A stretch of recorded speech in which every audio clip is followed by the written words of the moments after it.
OK, well, if we know there's 100 grams of good stuff, all we have to do now is figure out how much contribution of good stuff we're getting from the good stuff and then the junky stuff. So let's think about that. I've got this now 100 grams of pure silver in our final mixture. How much of that came from the silver? Well, the silver contributed all of S grams, because this is pure silver. We added that in. That's just pure silver. So in fact, that contributed all of its stuff. But in fact, we have 200 minus S of junk. But not all of that is pure silver, right? That's the whole point. In fact, only a fraction of it is pure silver. Only 45% of it is silver. So that means that how much does it contribute to this 100 grams of final mixture of pure silver? Well, 45% of this.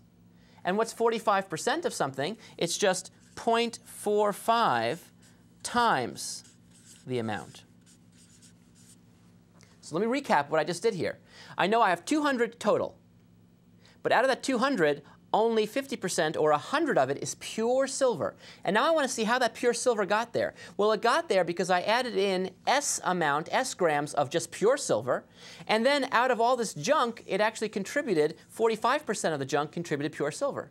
So pure silver, and this is the pure silver from the pure silver. This is the pure silver from the junk contribution. And that total equals 100.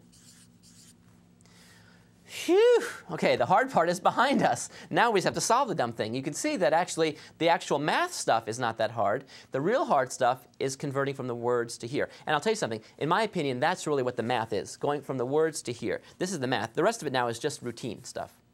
So again, think about how I did it. I knew how much I had in total. That gave me the ability to say how much silver I have compared to how much junk I have. And then knowing how much the actual amount of pure silver there was going to be in the final answer, 50%, or in this case 100 grams, I can figure out the contribution of each of those things, and now I can solve.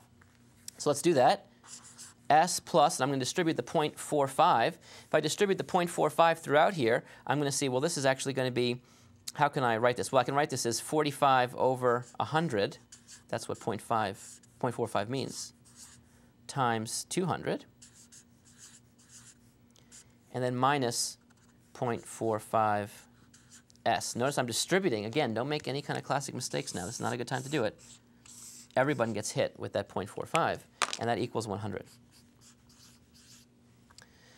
OK, well, let's see. I have S, and I subtract off 0.45 S, and so I think that leaves me with 0.55 S.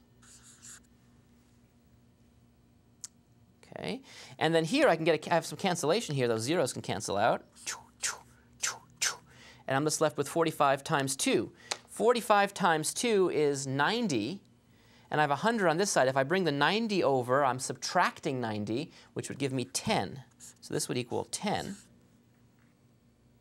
And so what do I see? I can just divide both sides by 0.55 S, and I would see that S equals 10 over 0.55.